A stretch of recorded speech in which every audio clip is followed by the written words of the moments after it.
नमो नमः मित्राणि, स्वागतम् एतस्यां संस्कृतकक्षायां भवतां सर्वेषां।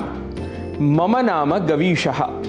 मित्रों, संस्कृत पाठशाला के पिछले सत्रों में हमने पदों के मूल शब्दों को पहचानना सीखा था।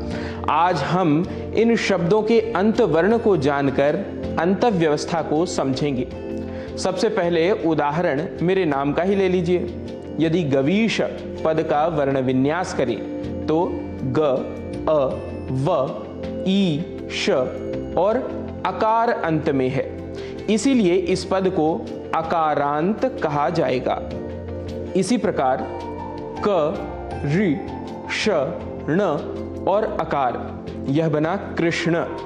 अंत में अकार है, इसलिए यह भी अकारांत पद हुआ।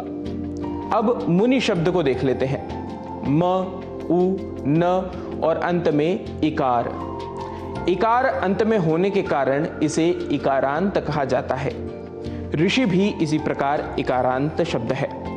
इसी क्रम में उदाहरण के रूप में गुरु शब्द लेने पर ग, उ, र और अंत में उकार।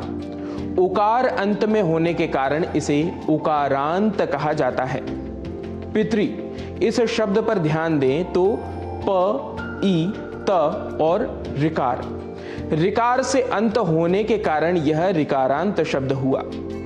ध्यान रखें, यह सभी पुल्लिंग शब्दों के उदाहरण हैं। अब स्त्रीलिंग शब्दों को भी समझ लेते हैं।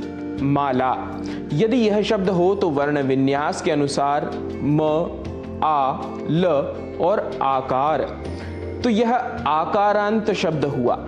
इसी के अनुरूप सीता, गीता आदि आकारांत स्त्रीलिंग शब्द कहलाते हैं। बात करें शालिनी इस शब्द की तो श, आ, ल, ई, न और अंत में ईकार। ईकार से अंत होने के कारण यह ईकारांत शब्द कहलाता है। इसी प्रकार नलिनी, नंदिनी आदि भी ईकारांत स्त्रीलिंग शब्द हुए।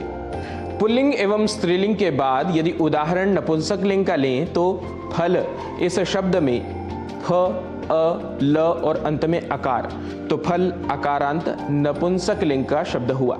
इसी क्रम में पुस्तक, पुष्प, भवन, राष्ट्र, यह सभी अकार से अंत होने के कारण अकारांत शब्द कहलाते हैं। एक और उदाहरण है वस्तु, यह उकारांत नपुंसक लिंग शब्द है।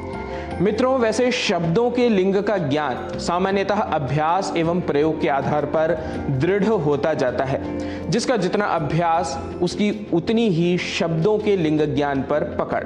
लेकिन सामान्य कुछ शब्दों का ज्ञान हमें होना ही चाहिए, जिससे हम प्रारंभिक वाक्यादि निर्माण में दोष न करें।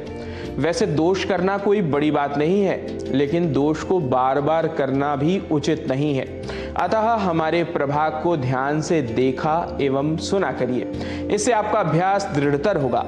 मित्रों, आज की कक्षा में इतना ही। पुनरपि आपसे होगी भेंट, तब तक के लिए नमस्कार।